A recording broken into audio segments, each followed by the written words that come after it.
Hello and welcome to PGTV News. Here are our top stories.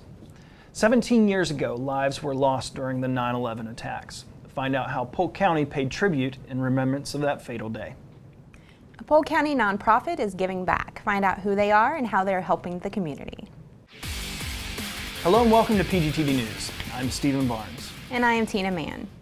17 years ago, on September 11th, life in the United States was changed. On that somber day, both civilian and first responders' lives were lost. Each year, there have been ceremonies to remember those lives. Here in Polk County, several cities remembered September 11th in various ways. In Winter Haven, the Winter Haven Police Department and Polk County Veterans Council held an event called Honoring Our Heroes, Remembering the Day, from 6:30 to 8 p.m. You know, every year we have these remembrances and everything, and I think about like the younger generation that's coming up, and I've been hearing all these stories, you know, about how some of these kids, they weren't alive during 9/11. You know, life for us changed, but they're growing up in a world that is post 9/11, which is a completely different kind of world we lived up in. It's terrifying. I mean, I don't remember ever having to be scared like my kids have to be scared. It's awful. Yep, it's sad, but good to remember those who have lost their lives serving our country. Absolutely. Polk County has received a $548,000 grant from FEMA to be used by Polk County to purchase CPR equipment. To tell us more about the grant and how these new CPR machines will help patients in the county, we reach out to Chris Jonkier to learn more. Polk County Fire Rescue competed with fire departments across the nation for this FEMA grant. It will be used to continue to equip its rescue units with a new CPR compression technology. The Lucas CPR compression device provides external and automated closed chest compressions without interrupting cardiopulmonary support. It continuously delivers forceful, consistent compressions that someone may not be able to do if they are tired or their hands are improperly positioned. This new device will never get tired, and it will also assist in freeing up first responder hands so that they can better assist the patient. You know, Polk County does an excellent job of requesting and receiving grants. I mean, I know that there's almost constant news that we've received yet another grant for just crucial equipment, which saves our county so much money. Yeah, it's tough to come up with the funds anymore, and this is a great way to do it. After 60 years, the Westlake Apartments in Lakeland will be demolished and replaced by a 100-unit, 3-story apartment building for seniors ages 62 and up. Over the next 3 years, the remaining buildings at Westlake Apartments will be demolished for expanded development. Lakeland Housing Authority Executive Director Ben Stevenson said displaced families will find new homes through the federal Section 8 voucher program. In Winter Haven, Polk State College has kicked off Hispanic Heritage Month. Polk State's Director of Equity and Diversity, Valparisa Baker, said this is an opportunity for Polk State students, faculty, staff, and guests to experience Hispanic culture and diversity through engaging events filled with history, music, dancing, cuisine, and more. Here are some of the events that may interest you. The Hispanic Heritage Month Gallery exhibit runs until October 11th at the Polk State Lakeland Art Gallery, and the exhibit is open from 10 a.m. till 2 p.m. The Hispanic Heritage Celebration of Music is on Wednesday, September 26th at noon. That should be fun.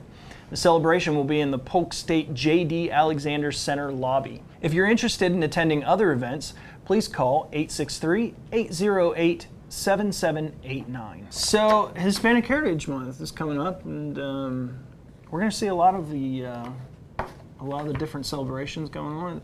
It's a fun time. It is a fun time. A lot of parties, a lot of fiestas. There are, and they're a really fun, community to hang around. And speaking of other heritage events, the city of Mulberry will be having their 2nd annual Hispanic Heritage Festival soon. Here is Louis Holstein to tell us more. As part of the City of Mulberry's continued efforts to celebrate its diverse culture and in honor of National Hispanic Heritage Month, the City of Mulberry invites you to the 2nd annual Vive Feliz Hispanic Heritage Festival. The Hispanic Heritage Festival is scheduled to take place on Saturday, October 6th from noon to 4 p.m. The festival celebrates Latin influence in food, art, dance, and music. This annual event provides a great opportunity to recognize the diversity of our community and the many contributions Hispanic and Latino Americans have made to this country. Don't forget to like us on Facebook at City of Mulberry FL and Twitter at Mulberry FL. Well, that should be a lot of fun. Absolutely. Lots of food and entertainment. The food is always the best part. Food is my favorite part. I'll tell you what, you can find just about anything fried at these events. It's good stuff. The 100 block of South Kentucky Avenue in Lakeland will close on Monday, September 17th, starting at 7 a.m. for a wastewater construction project. It is anticipated that this closure will be in place through the end of the business day on Friday, September 21st. Lakeland City Manager Tony Delgado said the project is needed to construct a single sanitary sewer line for one of our newly established downtown businesses. He added, because of the way construction was done years ago, we have a few businesses using one wastewater line. This was normal operating procedure decades ago when the plumbing was originally installed, but it doesn't facilitate the needs placed on the businesses today. Always improving infrastructure. If you're not improving infrastructure, it's falling apart. That's kind of the way it goes. You know, there's always new regulations that need to be met. Bigger capacity, especially bigger capacity. Polk County's growing so quickly. So fast. Yeah. We have to take a quick break, but when we return, we will tell you about an organization and how they are giving back to help residents in Polk County. Hamilton was adopted from a rescue in 2008. He knows he's a pretty big deal. How could you not love him? Do you want to retire like a champ?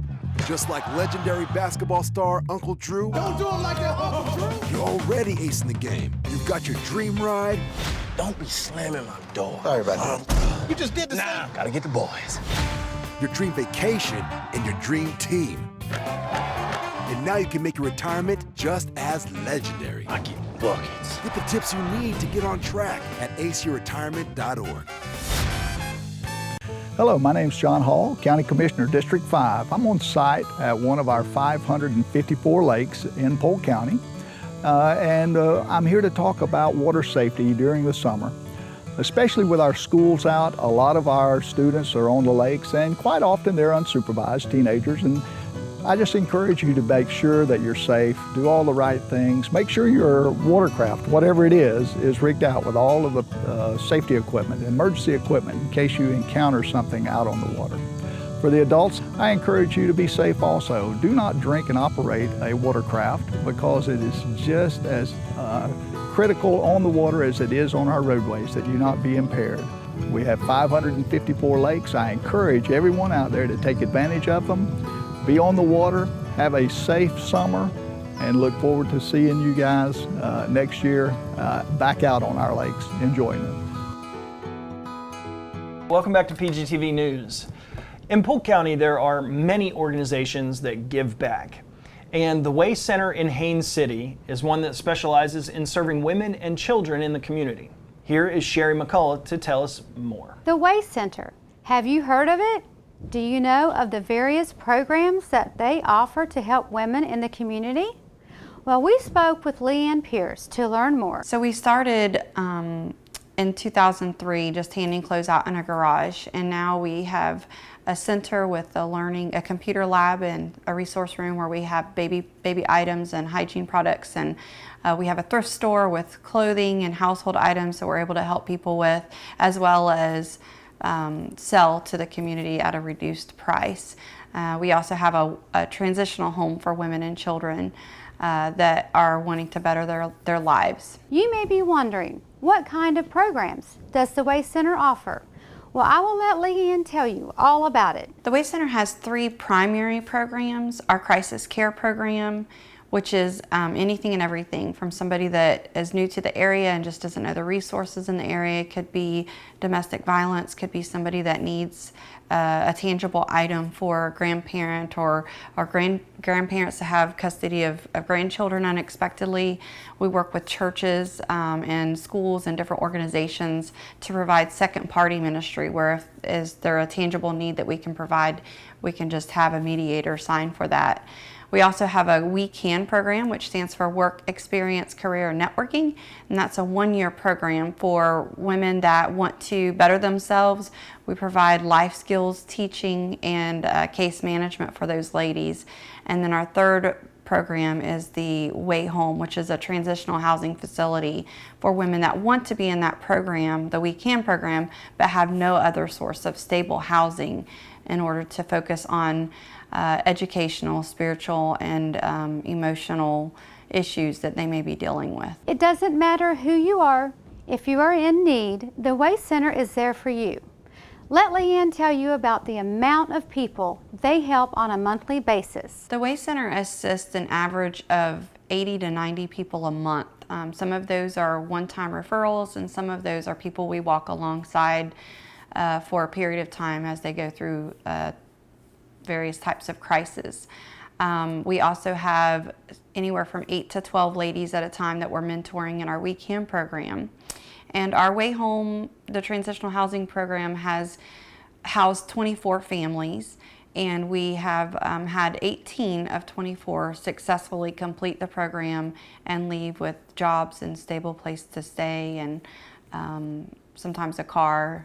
So there's a lot of goals that get obtained during that time. It is always great to see organizations like the Way Center give back. In most instances, organizations tend to know their donors, but in this situation, the donor remained anonymous. We have an incredible opportunity with a donor that has offered to match dollar for dollar up to $50,000, and our deadline is September 30th. And we plan to add a walk-in food pantry, a laundry room with 2 washers and 2 dryers, and an efficiency apartment where we can have a second house mom on the premises as a backup person to our main house mom on site. What a great organization. These kind of compassion-based, faith-based, compassionate organizations that really provide services that, aren't there. Right. They're filling a gap. They're filling a gap, and not only that, as they really serve to improve our society and get people out of the ruts and the cycles that they find themselves in due to their circumstances. Yeah. So it helps them give them a hand up and really, that's good. Really great help. Great job, The Way. Good job. All right, and it's that time again for Neil Duncan with sports. Thanks, guys. I want to remind everyone to check out the PGTV listings for weekly airings of Sports Central. When you tune in, you'll see a full hour of featured guests, athlete spotlights, and so much more.